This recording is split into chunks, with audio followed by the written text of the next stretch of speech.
Have you ever found something that's just incredible? Something so unreal, you can't help but wonder what event led to this item becoming intertwined with you. I'm not talking about a bottle cap or a piece of a plow. Hell, I'm not even talking about a pistol I found buried in the dirt when I was a kid. I'm talking about something mind-boggling. Not sure if that's the right word. Enough talking about it, though. Time to give you the story about my recent discovery. Most mornings during the fall, I deer hunt. Before you all jump down my throat about it, I only kill 2 a year. Only enough for me to eat. Times are tough, and a guy's gotta eat, you know? After I catch my 2, however, I still make my way out to my stand a few times a week. I enjoy sitting up there in the cool fall air, taking it all in. It's me and nature. No phones, no one, no real-life stuff. Plus, I enjoy seeing the deer, even if I'm not shooting at them. It was one of those days that I was sitting in the stand, taking in the sunrise when I heard it. Well, I guess I don't have to ask if that's the one that made the noise, I thought to myself, chuckling and betting with myself which tree fell this time. I'm sure it's that dead one that's right next to the fence this time. It's been on its last limbs for years. With my curiosity piqued and the sunrise over, I decided to climb down the stand and start my trek home. With my pack clinging to my shoulder and a pistol on my side, I made my way towards home while keeping an eye out for the fallen tree. Every tree I passed boosted my confidence in my assertion that the old dead tree finally gave way. Shortly after I find the old tree laying on its side, I take a little pride in my skill with assumptions. As I walk by, however, I notice that the tree is hollow on the inside, and the tree collapsed in on itself as it fell. Looking at the poor old tree, that's when I see it. The stump of the tree was not hollow. It's solid like a normal tree. Odd, I think. Termites must have gotten to it after it dried out. But the stump had something sitting inside of it. It's shards of some kind of pot. An old clay pot that was placed in this tree for a long time. Long enough for the tree to grow around it. How did that even happen?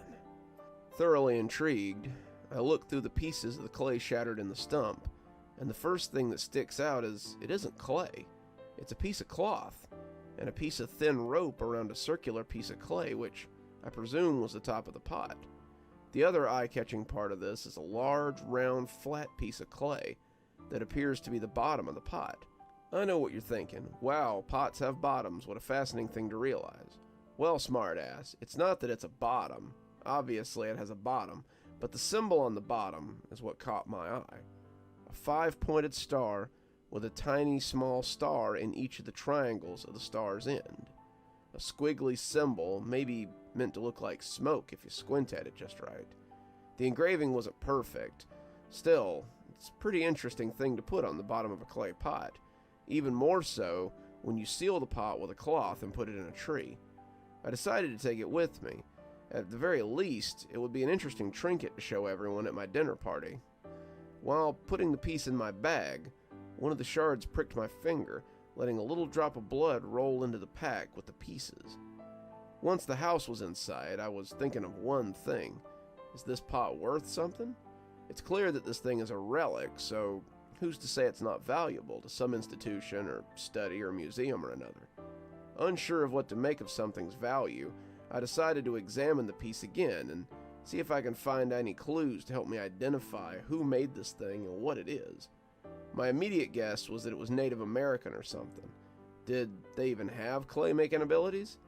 Adding that to the list of things to Google when I got home.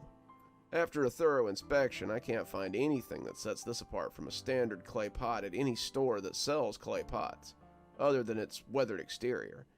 As I sat looking at it, I tried to piece things together in my mind.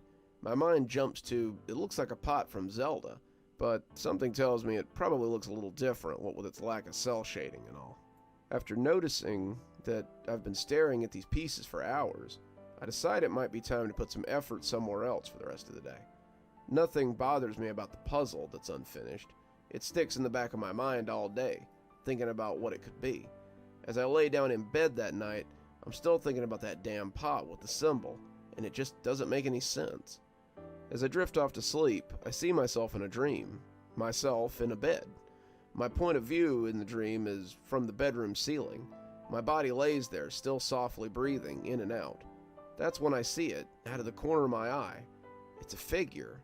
Short, pudgy man, slowly walking towards the bed. Not short, like short, like he couldn't see over the bed short. He waddled towards my unconscious body, all the while chanting, "I'm coming, I'm coming, I'm coming." Panicked, but unable to do anything, I watch as he puts his chubby little hand on the foot of my bed and pulls himself up. He peeks up onto the bed, and I feel violated as he looks at me, scanning my body with some kind of pleasure in his eye. I say eye because he only has the one in the middle of his round thumb head. Right as he's getting on top of me, he turns to look at me. Not the me in the bed, but the me in the ceiling, watching the horror unfold, all the while continuing to whisper.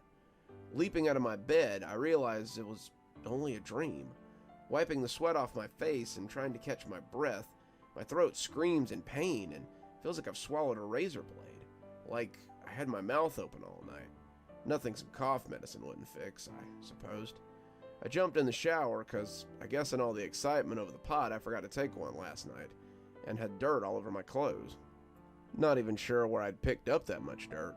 Onward the day goes as I try to get this damn pot out of my head when it dawns on me. My brother was a history major in college. Maybe he'd know something about it. I take a picture of the symbol and give him a brief synopsis on what happened. It's almost no time before he texts me back, asking if I'm being for real. Why would I make this up? I reply back, annoyed at him obviously knowing something and not telling me. I can't be 100% sure, but from the evidence, I would say you found a witching pot, brother. Don't keep me in suspense, you know I don't have a clue what you're talking about. It's a pot for witch catching, you muggle. I'm serious, Zeke. Tell me what this thing is, please. Okay, I'm just messing with you. It's an ancient tradition that goes all the way back to the Romans, I think. When bad stuff was happening, they would do some kind of ritual and trap the insert bad thing here into the pot. Like Ganon, basically. That's encouraging, but I don't think the Romans were chilling in America. It goes back to the Romans, but the tradition has been around for all kinds of civilizations. African tribes, Chinese, Vikings, basically any civilization you can think of has something similar to it. Logically, the Native Americans probably did the exact same thing. They would make a container for evil forces and put the symbol of the earth spirit on the bottom of the container. I guess it worked like a magnet to lure it in. The thing usually gets trapped in the container and happily ever after for the good people. Okay, that doesn't really help, but at least I know what it is now. Thanks. Let me know if any evil spirits run around your house. So, as you probably guess, I wasn't really concerned about this, but it did make me a little unnerved, given the dream I'd had. Everything he said made some kind of sense. The symbol at the bottom was some kind of witch, demon, or hell, maybe some disease that was running through the people. They sealed the pot up with cloth and set it on the altar or something made out of the tree.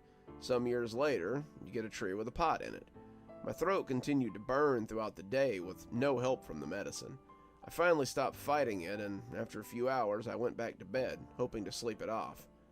I woke up from an apparent nightmare that I can't remember having, but I do recognize that I'm talking as I awake. I hear myself mutter, "I'm here," but I don't have time to think about it before it hits me. Pain, hot, sharp pain runs through my arms. That's when I realize I'm standing in my living room, over my living room table, the table with the pot. Except I've used the piece in my hand to carve a 5-pointed star on my forearm. I drop the shard of bloody clay and run to the bathroom to get a towel. It's only skin deep, but I'm bleeding like a son of a gun. As the bleeding stops, my mind catches up to the last few minutes of my life. I was carving that symbol into my arm. Why the hell was I doing that? I decided the pot was going in the trash. Bagging it up, I walked out the door with the clay remains. Still, my mind was coming back to what my brother had said. It was used to trap something bad. It was holding something bad, and the tree falling broke its prison. And there I went, stumbling along like an unlucky penny I am, and picked up the pot. He's coming. My unconscious mind tried to warn me of what was happening. Too dumb to realize, though. As I walked back in the house from throwing the pot in the trash, that was when I realized it. I was still holding the bag in my hand. I hadn't done anything with it. I can't make my hand let go. It it won't let go of the bag. No matter how hard I tried, it won't let go, not even when I jabbed at the star-shaped cut in my arm. Trembling with pain, it still held on. I got back to the table, and my arm seemed to work as normal as it dropped the pieces back where they'd been. I decided to write this all out, because what else am I going to do? I can't leave or fight. How can I fight something living in my body? I wanted to see my brother, but I can't. I won't do that to him. I'm not going to put him at risk if this thing can go from me to him. No way. Of course, I don't know if that's how this works at all, or if he goes wherever he wants to. Whoever reads this shall be my plaything. I picture it saying that as it watches me type this out. Hell, maybe it's even making me type this out. Maybe this is what he wants. Maybe it thrives off people knowing about him and being scared of him. I'm talking crazy now. I just wanted to tell you guys what happened so you know if you find something similar. I don't know what you could do to avoid it, obviously, so I guess I really don't have a point to writing this. Actually, when did I decide to write this? How long have I been writing this? I don't even remember the things here happening at all. I was just walking back from hunting and I saw that a tree had fallen. What's going on? I know I can't stop myself from posting this because it's not me actually typing. It's gotta be him. I'd say don't read this, but since this is the end, I'm assuming you already have. I'm sorry for that. Honestly, maybe nothing will happen to you, but if it does, I can't help but think of my own preservation and wonder if he'll leave me alone if he jumps to someone else. I can't stop from posting this if I wanted to anyway, so I guess I'll hope for the best. I think I'm fixing to go back to sleep, and this might be the last time. I'm sorry to whoever sees this, but I think he's here.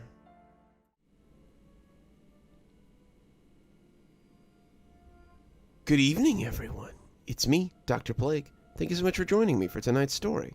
If you enjoyed tonight's story, why not go ahead and subscribe if you're not already subscribed. Maybe hit that notification bell so you don't miss any of the spooky stuff we do here. If you'd like to get a copy of my latest book, there's a link below. Or if you'd like to support the show more monetarily, you can always come down to Patreon. I have many tiers. I'm sure you'll find something that interests you. If you're interested in my books, I always recommend my Ghostly Reader tier. Ghostly Readers get a copy of my book signed on their doorstep anytime I write one, which is at least twice a year. Patrons always get their spooky a little bit early so they can enjoy them before that night's premiere. And speaking of patrons, let's go ahead and thank them. Thanks to Janet and Winters for being our Spooky Skeleton tier contributors. And thanks to Xaronana, Emily Coltsfoot, Martha, Marianne Schuler, Jennifer Damron, and Tyler Parker for being our Ghostly Reader tier contributors. Thanks, guys. We just couldn't do the show without you. I'm sure by now you can see some videos appearing at the end here. If you think you might like a little more spooky, why not go ahead and click on another one? I'm sure you can handle a little bit more. And as always, thanks for stopping by. Dr. Plague, signing off. Have a wonderful evening.